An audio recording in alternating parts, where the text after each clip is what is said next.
Hey, what's up, guys? Tuki here, back again. We're back again with another episode of my Seattle Sea Cattle franchise mode series right here on YouTube. And I gotta admit, I'm still not used to saying the name. The name is still just as ridiculous as it's always been. But anyway, in today's episode, we continue on with the Sea Cattle, with the new look Sea Cattle, a team made up entirely of players we have drafted with the exception of Brett Sutter and our captain, Chris Russell.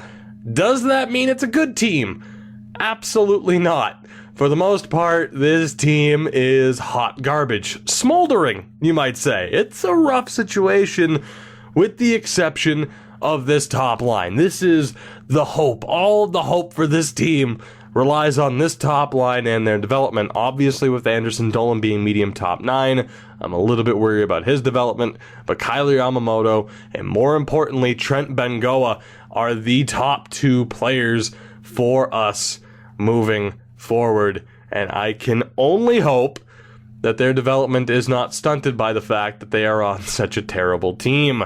That said, for those of you who are, I wish I could say, legitimately ordering your Sea Cattle jerseys, but there you go, number 36 by default. I didn't assign it to him. Trent Bengoa, get used to that jersey, get used to that number. He's going to be here. Get used to that name. He's going to be here for a very long time, especially with us having the option of just signing players to $15 million contracts when necessary, which, of course, is why the AHL is such a mess right now. We, just went ahead, signed, 4 players to $15 million, $16 million deals each. That way, we didn't have to worry about the cap situation. Let's go ahead and scout the WHL. No, I have not taken a look at the draft class. I don't want to get my hopes up. We have not won the lottery, nor do I think we'll win the lottery in this season. I just don't think we have that much luck. But again, I don't want to get my hopes up of potentially getting an amazing player. Getting Bengoa this early on in the series has been so incredibly helpful, and I imagine will be incredibly helpful moving forward. So I'm not going to jinx it. If there's a good player available, cool. If not, well, we'll cross that bridge when we come to it. But for now, I'm going to have my hopes up that we're going to see some good player development this season. The progress reports are something I didn't look at last season. Maybe I should have, but the majority of course of it's tough to want to look at the progress reports when you know you're not going to see much. The only progress that we would have seen would have been from players like Anderson Dolan and like Kyler Yamamoto, and even then, I don't think Yamamoto improved that much beyond the overall that he was drafted at. There's no way he's gone up more than 4 or 5 overall points to begin with. My point of bringing up the cap situation, though, is of course the AHL team is made up nearly entirely of AHL signed players. So not players that belong to our organization, but of course, if they can't ice a roster, the game will assign random players. So the Evergreens, there's nothing there for us. It's guys like Joffrey Lupul that we signed and sent down. The goaltending is ours, but it's a medium AHL starter in Petit, who's 22 years old at this point, so that's looking good, and Sekikawa Looting. So, I'm not exactly expecting good things out of them, but it might happen. It won't happen. We have our medium fringe goaltender, and obviously we're hopeful that by some miracle he ends up being about an 81, 82 overall goaltender that might be able to carry this team for a little bit. Maybe. Possibly. That said, as we get a look, obviously, we're not winning games. But I'll mention our record for the first time as we fall to 0-31. I hope you played the guessing game at the beginning of the season as to how many games we'd win. If we win 2 games, I would be shocked. 3 games, I'd be ecstatic.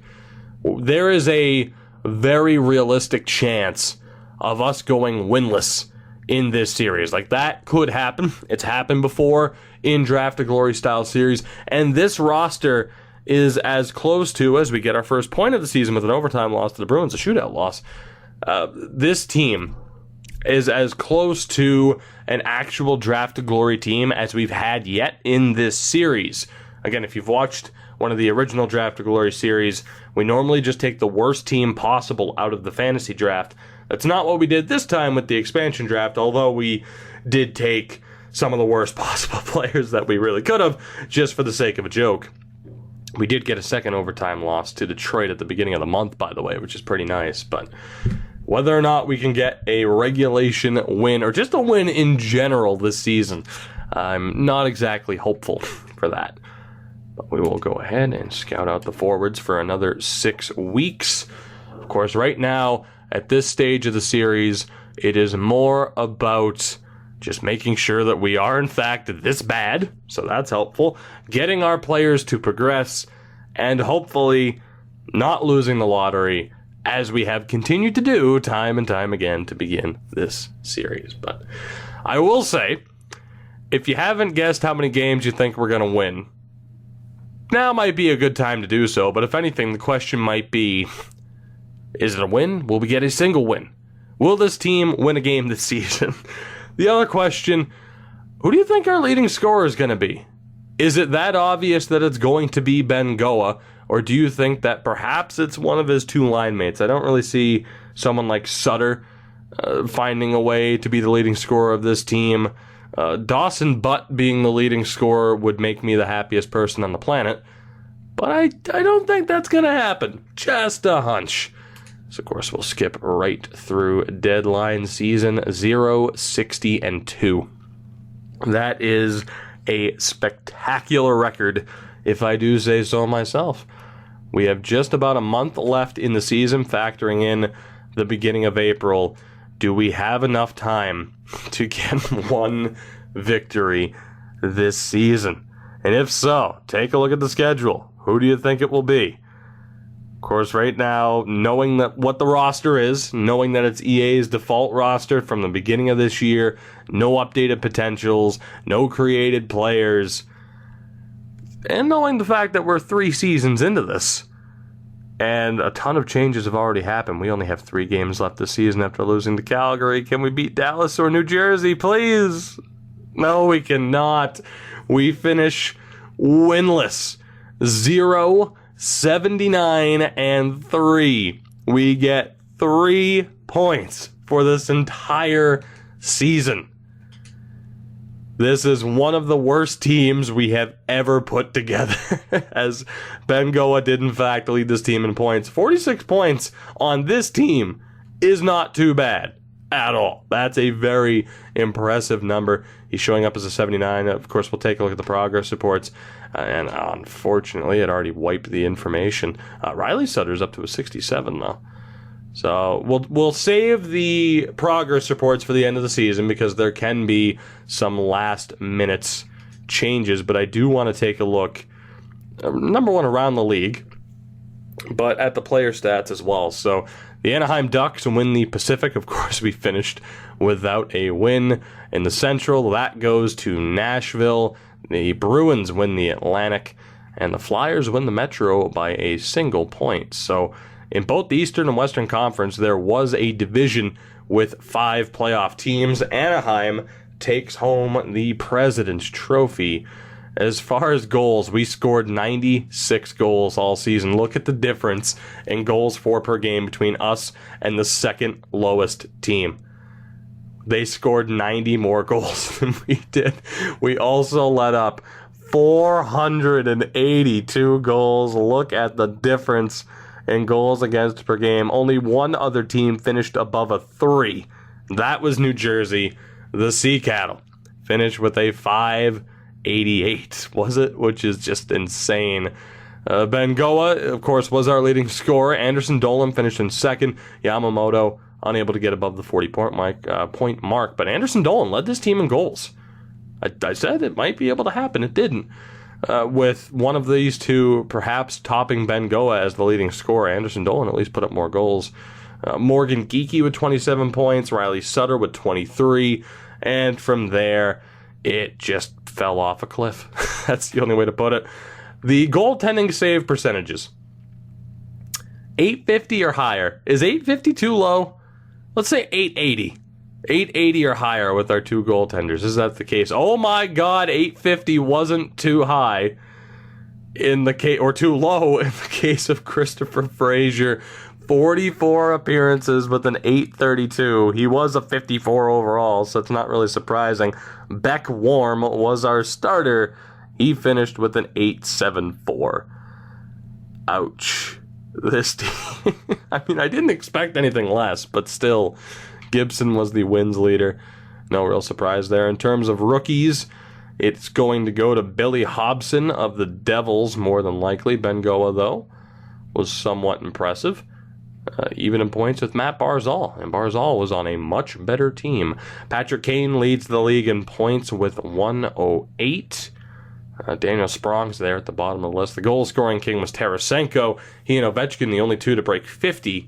Tarasenko, one shy of 60. Plus-minus king was PK Subban. On the opposite end of the spectrum, all of our players, but most importantly, Wyatt Wiley and Ty Smith. Minus 142 each.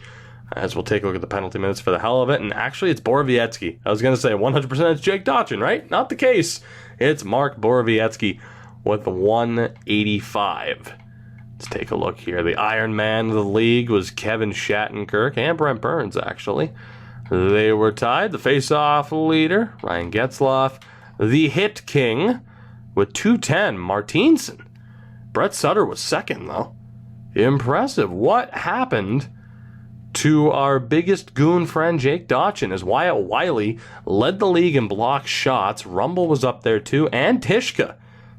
Not surprising, I guess, given that we were facing as many shots as we were, because Ty Smith is up there, too. So the worse you are defensively, the more odds, of course. I mean, the less you have of the puck, yeah, your odds are higher of having that many block shots. McElrath with the most giveaways, the most takeaways went to McDavid. I would expect Connor McDavid to win the Selke again because of that. The fight king was Borowiecki. So Jake Dotchin, what happened, buddy? Just not feeling like himself, apparently. He was very, very far off his game as you get a look at the bracket. I'm going to say, I mean, the favorite are Anaheim. I'm going to go with San Jose. Just randomly. I don't know why. Let's go with San Jose. Let's sim to the end of the postseason so we can take a look yet again at the progress reports. And then we can get to the main event of this episode, the draft. I also do want to take a look at, of course, the winning team. But we'll get to it when we get there. We'll scout the goaltenders for 6 weeks. And, of course, we'll take a look at the draft class finally before actually going to the entry draft, just so that we know who we might miss out on, which, you know, I don't know. Some people say, you know, looking at the draft class, you can actually find steals that aren't listed the same way once you're in the draft. I don't know. I've heard people say that. I don't know if I necessarily believe it, but that could very well be the case. Maybe I'm just too pessimistic, and every time I'm going in there looking, it's like, no, I don't know. Maybe I've just seen opposite results, but we will take a look at the draft board, and then we'll go into the draft. We'll do it that way. As we'll scout forwards again. Yeah, there are more forwards, of course, so we need to get as accurate of information as possible as the St. Louis Blues and the Providence Bruins take home some hardware. Let's take a look here at ye old playoff tree. The Blues did beat the Sharks in the third round, excuse me. They ended up beating Anaheim in the second round, so there you go. But the Blues over Pittsburgh in 7. To get there, the Blues again beat the Sharks in 5. They beat Minnesota in 6. And they beat Nashville in 5 in the first round. Pittsburgh beat Philly in the conference final in 5. They outlasted Toronto in 7 games and also beat Boston in 7 games. So there you have it. Again, the St. Louis Blues are champions. The Providence Bruins also champions, beating the Chicago Wolves in 6 games in the Calder Cup final. Let's take a look at what a Stanley Cup winning team looks like, shall we? As Kessel and Malkin did work for Pittsburgh, but just not enough. So leading the way forward-wise, Schwartz and Tarasenko, no real surprise. Alex Steen, Robbie Fabry, Barbashev, Stastny. So again, this team looks exactly as you'd expect it to look. I mean, to be honest, Yakupov's probably better than he should be, but that's not a surprise. The only real addition there is Austin Watson on defense, Pietrangelo, Parayko, Bouwmeester, Edmondson, Simon Dupre, and Carl Gunnarsson. So Watson and Dupre, the only 2 additions. Jake Allen was the goaltender with a .929 save percentage. He played every single game. So, yeah, St. Louis, I mean, that's all you need, right? To not trade Stastny and to pick up Austin Watson from Nashville and bring back Simone Dupre from the KHL, and you're good to go. There you go. The Blues are the first team in these 3 seasons to win the Cup as a Western Conference team. So the Western Conference finally gets their winner. It's St. Louis. The President's Trophy didn't help out much from Nashville. I'm sorry, Squeaky Chair's having itself a day right now. The Art Ross goes to Patrick Kane, as does the Hart. The Norris to Roman Josi. Kane wins the Lady Byng. The Calder did, in fact, go to Billy Hobson. Jake Allen wins the Conn Smythe. Gibson the Vezina. Ryan Miller the Jennings. Wyatt Wiley wins the Masterton. So our first real prospect to win an award. He won an award. He was number 1. Connor McDavid wins the Selke again. Again, just looking at his defensive abilities, his speed, and the amount of takeaways, it's kind of easy to predict who's going to win the Selke. The Ted Lindsay goes to Patrick Kane. The Rocket Richard to Tarasenko. Down in the AHL, Chris Terry put up the most points. League MVP was Tyler Kennedy. That's not Tim Kennedy. That's Tyler Kennedy. Way to go, Tyler Kennedy. God, your nose is quite red. I didn't know he was still in the database even at the start of the year. AJ Greer puts up the most goals. So there you go. Outstanding Rookie of the Year was Harvey of the Grand Rapids Griffins. Best defenseman was Eric Bronstrom of the Rochester Amerks.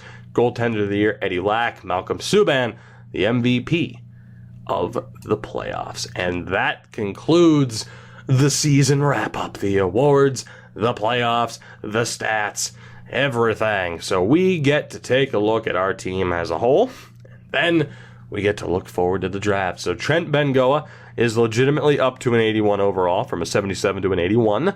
That is tremendous. Our next green stats come for Anderson Dolan, who's a legit 72, but playing like a 75. Clayton Stoner was down in the AHL, of course, not a big deal there. Kyler Yamamoto up to a 72, but is playing like a 74. Morgan Geeky's up to a 70, playing like a 71. Sutter up to a 68, playing like a 69. Any other greens? No other greens. Oh, no, Tishka up to a 66. Aside from that, though, I imagine we're going to have to drop it down to the AHL since it kind of resets the roster. So let's see here. Matt Wedman up to a 65.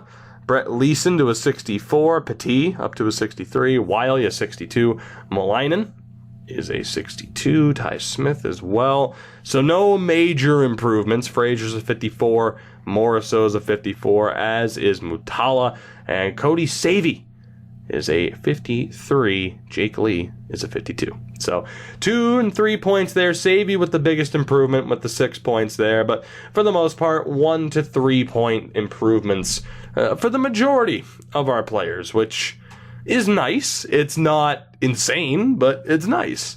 I'll take it.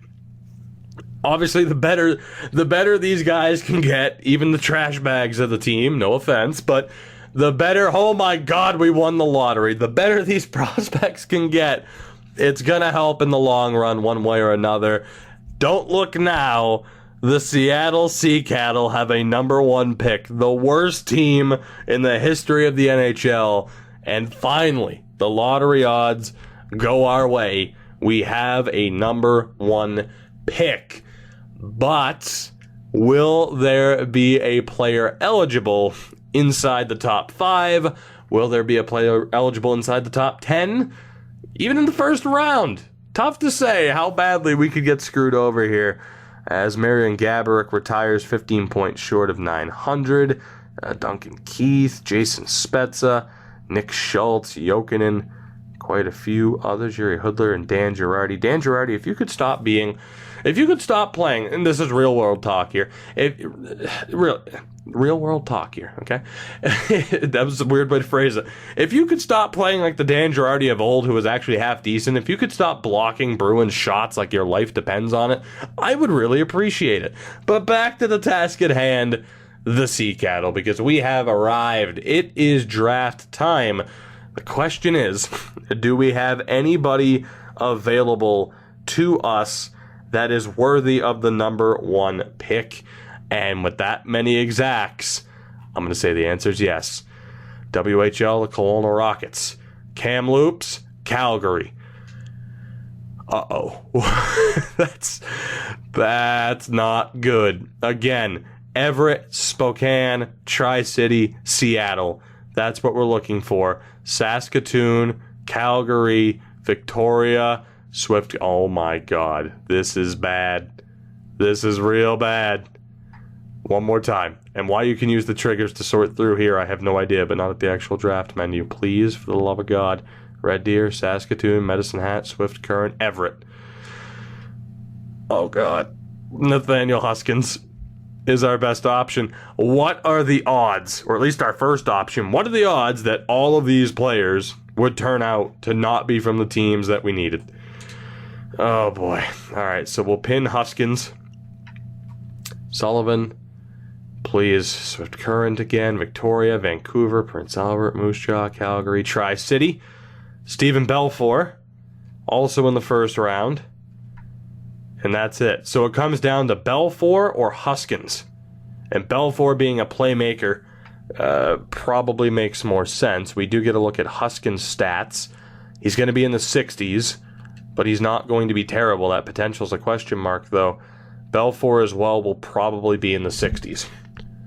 So an 18-year-old center or the 18-year-old left wing.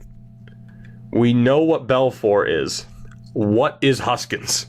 To be honest, I didn't even mean to back out there. We'll take a look at other players who are eligible. Or not. Let's just go into it. It's one of those two players with the number one pick. And I just don't know who it should be. Although a Belfour-Bengoa combo sounds amazing. Because really, if you think about it, we kind of need another center. If we move Kyler over to the right, Bengoa, Belfour, Yamamoto could be the top line, with Anderson Dolan heading up the second or third line. Oh, God. And you know what? I stand corrected, because we know from the other menu that Belfour's exact top six. So there you go. Case in point, I talked about that earlier. Those people who said that are at 100% correct. Which, to be honest, actually, now that I mention it, I think I knew that. I don't know why that came to mind, where I was like, I'm not so sure. I don't know. Maybe I was just searching for something to talk about. But regardless, Huskins, we got to go for the guarantee in Belfour. Stephen Belfour is 100% the pick. Don't make me regret this, Belfour. There you go. 59. Ooh, that's a low overall. I do wonder what Huskins was, as I don't even want to see what the hell we missed out on. What is Huskins? Shit. Come on. He's a 64. There was no real way to guarantee, though, that he was half decent. He could have been medium top 9, you never know. Or high top 9 like Urquhart here. Or Knight. So you know what? We made the right choice, but yeah, you see all these medium top 9s. We made the right choice, but with hindsight, it could have gone better. But I'm still happy with who we ended up getting. That's not a bad pick, and obviously anytime we can actually get someone who's half decent, I'll take it. That said, holy hell, if some of these potentials are true, we're in a good spot. Todd Nicholas would be a decent pick. Jason Hughes would also be a decent pick, and then there's Cracknell. I have to go for Nicholas. I have to. I have to know how good he is. Third round, it's obvious. Fourth round, fifth round, sixth round, and then we guess from there if they're on the right team. Nicholas is not. That's the issue, though. It's not just WHL, of course. God, how I wish it was. Hughes is not eligible. Cracknell's not eligible. Lamb is not eligible. Oh my God. Terry's not eligible. Lorenz is. Chuck Lorenz is eligible, thank God. I was hoping this game would be kind and courteous. It wasn't. McLeod on Edmonton. Just let me see who's eligible in the first place. Armsden is not. Toretta on Seattle is. Let me look for goaltenders. So again, Lamb is not. Do we have any goaltenders that are eligible here? Because we need some backup. McCauley's on Swift Current. Stankowski. Scouted him 46 times. Oh my God. And Moose Jaw. Case in point, though, how can I have someone scouted out 30 times and not know exactly what they are? Seems like a little bit of overkill. So again, Nicholas, how I wish you were eligible. Larmer. Edmonton, again, if I could just use the triggers here, that would be tremendous. Am I going to complain about that every time? Probably, especially while the pressure's on. But for a series like this, it is quite tedious to have to check every single time. We have Leduc as an overager that's eligible, Kamloops, Kootenay. I know I only have 35 seconds left. I'm trying to get through the defenseman, and then I'll call a timeout. Spokane for Gallagher as well. All right, let's call a timeout. Well, our next pick here is fairly obvious. We'll start guessing in the future, but for now, let's mark the WHL. And Chuck Lorentz, I'm hoping he's better than low top 9. He is. He is much better than low top 9. He is low elite, 63 overall at 18 years old. Low elites this year progress very quickly. That is a tremendous second round pick for us, especially when you consider the rules of this series. Chuck Lorenz is a spectacular pickup for us. So while we didn't get lucky with a ton of other players, Lorenz at least worked out. Sure, it would have been nice to have somehow gotten a break and to had somebody else be available, but it was not to be.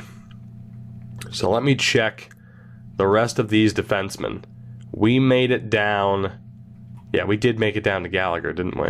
I'm just going to double check these final few, but I'm pretty sure we made it down to Gallagher, who is available on Spokane. Korczak is not. I think I pronounced that correctly. Warner, Platts, John Law, the Enforcers on Lethbridge. And again, if there's an 18-year-old that we know for a fact is computer-generated, unlike Ian Walker, that's going to be extremely helpful. Or I just go for the exact top 6, or the exact AHL top 2s. But that's the thing. We know Walker's going to be kind of garbage. Gianni Fairbrother isn't going to be that great either. Van Imp on Spokane is 18, but again, it's an exact potential. Do we have any unknowns? Or any high top 2s? Like anything, please? Just give me some hope. That's all I'm saying. That I could select somebody here whose fate isn't sealed as a complete failure of a pick. That's all I'm saying. Like, even Gallagher, we know it's kind of bad. Is there a defenseman to take here? Aside from Buffaro, who we know isn't going to be that good. Although, never mind. Seth Buffaro, ladies and gentlemen. I was looking at the first couple of greens and the puck skills, and I'm like, okay, nothing. And then I'm like, hey, the shot's kind of good. And then I looked at the skating. Holy shit. Also, Matt Leduc's shot and defense is looking pretty good, too. Buffaro is absolutely getting picked, but where the hell did that come from? Wow. Okay. So again, it's all just undrafted players. I'm going to take Buffaro now. Just goddamn. The potential's garbage, though. That's the catch-22. The stats look great for the moment, or at least they look promising, and then the potential's hot garbage. Because he has to be a real player at 20 years old. And that's what I was thinking. I'm like, wait a minute, man. There's no way he would have been computer-generated and have been that bad from the start. And that turned out to be the case. So when it comes to wingers, do we have anybody of promise? Terry's not eligible. Patrician? Nope. Taphorn? Great name, but no. Okay, can we find anybody? Williams? Tyler Ho? Again, we're looking for an 18-year-old player that we know for a fact is computer-generated. From there, are they sorted by age? No, that's unfortunate. So we're looking for someone who we know for a fact is computer-generated that might have an outside chance of being half decent. Otherwise, we just start taking the players who might be the best players possible. So the first thing, of course, to do, you look for the ages. I know Brown was eligible, as is Hameliuk, but I don't think they're computer-generated, and that's a bit of a problem. Again, if they're real players, we know they're not going to be that good because you'd never see them in franchise mode anyway. Brody Stewart, Jackson Shepard, and Saunders, 18 from the Seattle Thunderbirds. Saunders is an option here. Tyler Smithies is a great name. That's our next pick. Bradley Saunders, the 6'4", 209 power forward at 18 years old from the Seattle Thunderbirds. Is he going to be a steal out of nowhere? No, he is not. He is going to be just awful. He might be the worst draft pick I've ever made in any of my series ever. In terms of potential, he very well might be the worst player I have ever seen. Thankfully, it's not that big of a deal because he's not really that much worse. And again, EA, for the love of God, please tell me they have updated Kirby Datch since. But I don't know why he was that low to begin with. Oh, boy. As it is, though, we're just, going off of best guess here, hoping for computer-generated players that are somehow a half-decent overall. So it's not like it's the end of the world if we miss out. The player pool here is awful, but that's the challenge, of course. Carson Miller. Kelty Jerry Leon. Holy hell. I want to shake your hand because you're clearly a real person. Owen Blocker. Why are you not a goalie? Why is Owen Blocker not a goaltender, man? Come on. Tate Popple. That is still one of my favorite names in the WHL right now. Tate Popple. We're getting Carson Vogt here, that's for sure. Sorry, that was bad, but the chance was there. Elijah Brown, Florchuk. Yeah, we're screwed. Okay, so now we basically look to take the best players that we kind of have pinned here. What have we taken so far from this draft? Let's try to get a defenseman. Even though we're not going to be replacing Rumble anytime soon, let's try to find a defenseman. I mean, he's going to be garbage anyway, and goaltenders, it's also quite bad. But it's like, all right, do I take, who was it? It was Stankowski. Boston Belouse. None of these goaltenders there with the low, or the low league interest with the starter. We're good. All right. I'm going to take Stankowski. Every team needs a good Carl, right? We'll take Stankowski. At least he's a 64, but oh god, is he bad. And from there, defense. I guess. Because, oh boy, hopefully later in the series, we get a little bit more luck. That's all I'm saying. We're going to take Gallagher here, who's probably going to be worse than that, and he is. And from there, I just don't know. It fell off a cliff after the second round, but thankfully we had someone decent in the second round, right? Who would have thought? After the first round, it was looking like it was going to be kind of rough. We'll take Matt LeDuc from the Spokane Chiefs, I think. Yeah, Torretta has some skating. Tyson Torretta, hell of a name. I love the alliteration, but I'm going to go for Matt LeDuc with this pick, 60 overall. And that does it for this draft. It's a two-player draft as we get Belfour and Chuck Lorentz. That's still better than what I thought it was going to be. Will we make the playoffs? I've asked quite a few questions to you in this episode, but this is the biggest question of them all. Will we make the playoffs before Bengoa is in his 30s? Will we make the playoffs before Bengoa retires? These are the real questions, as we will sign Stankowski. We'll also bring back Petit because we don't have any other options. 3-year deal works for me, and everybody else is still signed. On defense, we'll drop Slater Cuckoo. I am going to re-sign TJ Brennan because I like TJ Brennan a lot. We'll sign him to one of the big deals. 17 mil works. He'll be our AHL captain. John Ramage. Someone in the comments liked John Ramage. So I will keep John Ramage for $17 million next season because we have $71 million in cap space. Unfortunately, the game signed Sean Dursey for me. I'm actually going to buy him out. 4-year buyout? Sure. I don't want him on this team. I just don't. We have Rumble. Let's sign Buffaro. Oh my god.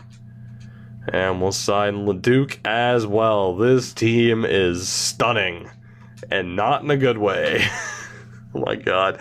So right now our top prospect defensively is Tishka at a low top 6. And we have Ty Smith at a high AHL top 2.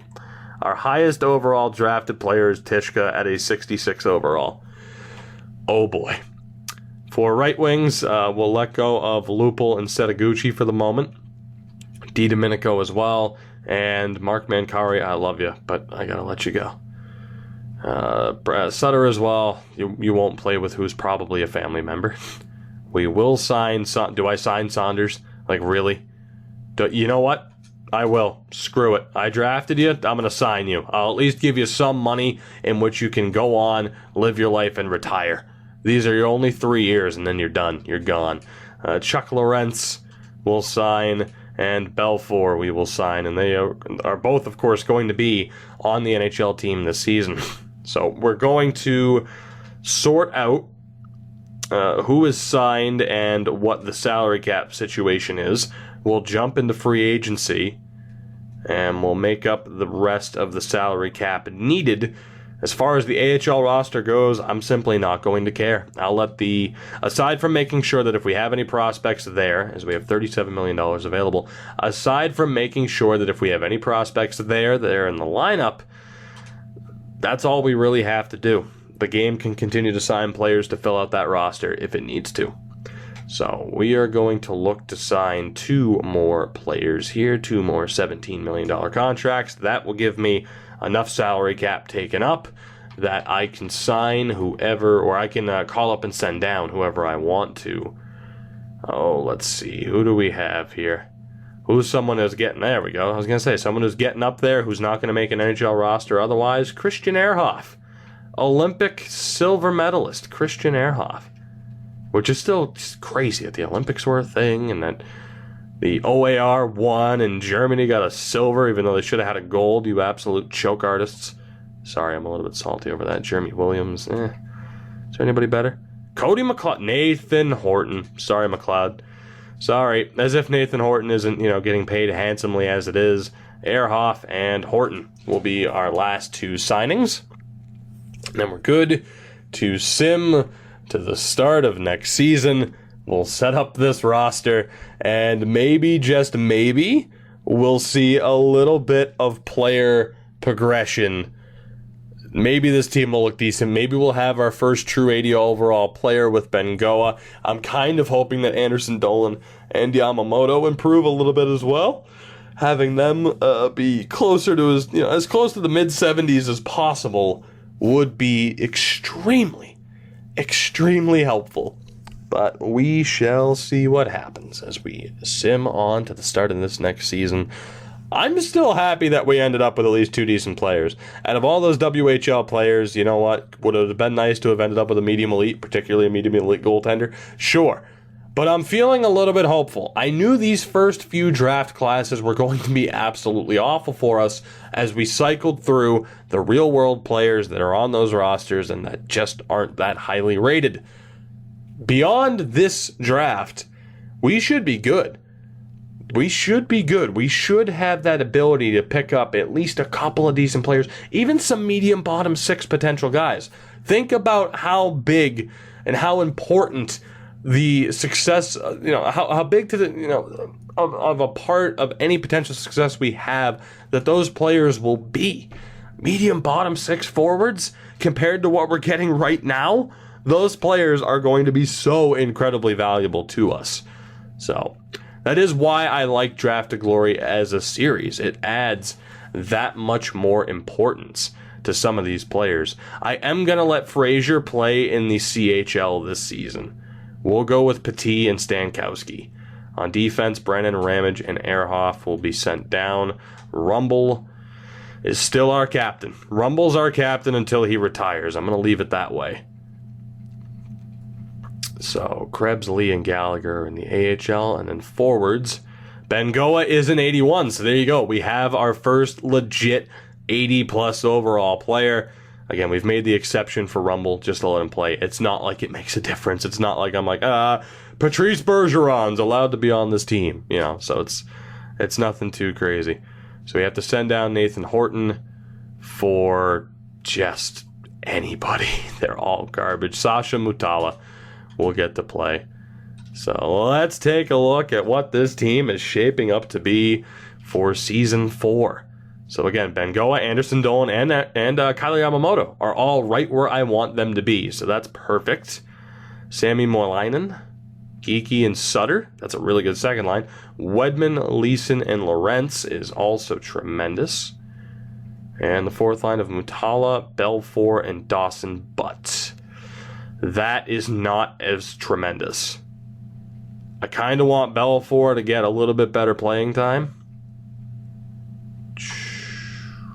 I'm thinking maybe play Belfour on the third line.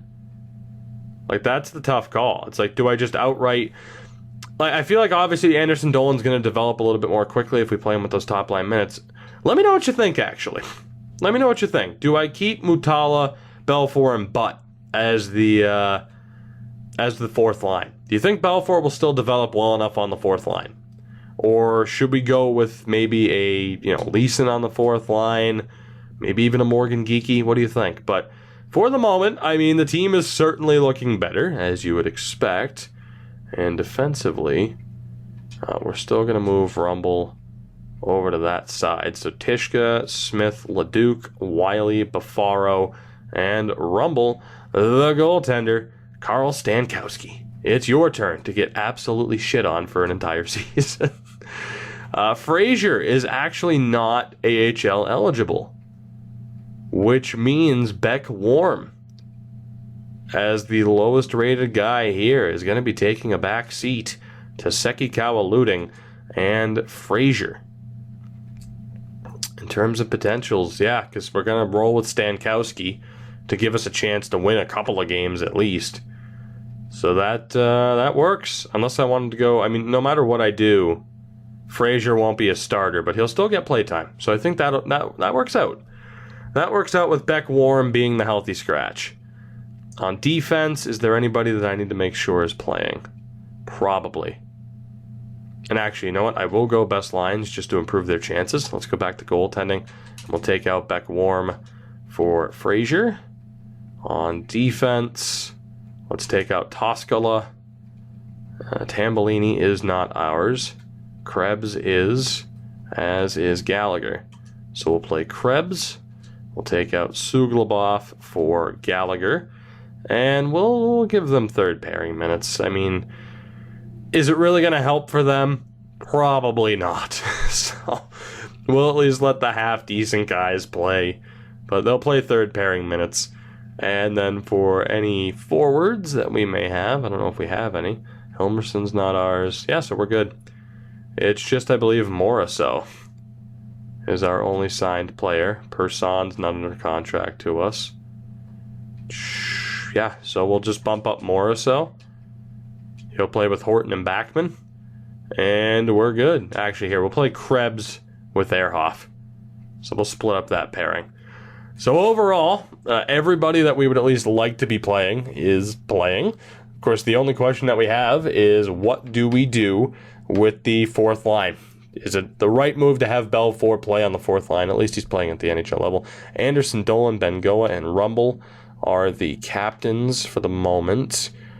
And do we give a letter to Dawson Butt? I think I'm going to keep it with Anderson Dolan.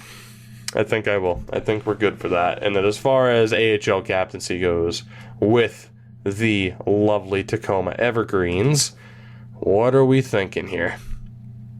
Who has the letters? Chubarov, Suglobov, and Tambellini. None of those players are our players, damn it, so we have to change that. Let's unassign all of that. So, Dakota Krebs is captain? I'm tempted. I am tempted. Let's go Morisseau as an alternate, Krebs as an alternate, and my favorite and yours, TJ Brennan, as our fearless leader and captain. So with that brings to an end another episode of Draft to Glory with the Seattle Sea Cattle. I don't put Draft to Glory in the title, but that's basically what it is. I'd put, mainly because it would make the title way too long. Even if I put D2G in the title, people would be like, well, what the hell is D2G? And it's like, well, why the hell aren't you watching my channel to know what the hell it stands for? And I will say, spoiler alert, not even spoiler alert, I'll say this in this episode. This is a reward for those of you who watch all of my videos. Some people didn't figure it out. The most recent Ottawa episode, where it just seems like a bunch of random letters, it's the description. It's literally the description of the video. That's what each letter stands for. How did some people not figure that out? It's beyond me. Is that the type of spoiler you wanted? Or the inside scoop that you wanted? Probably not.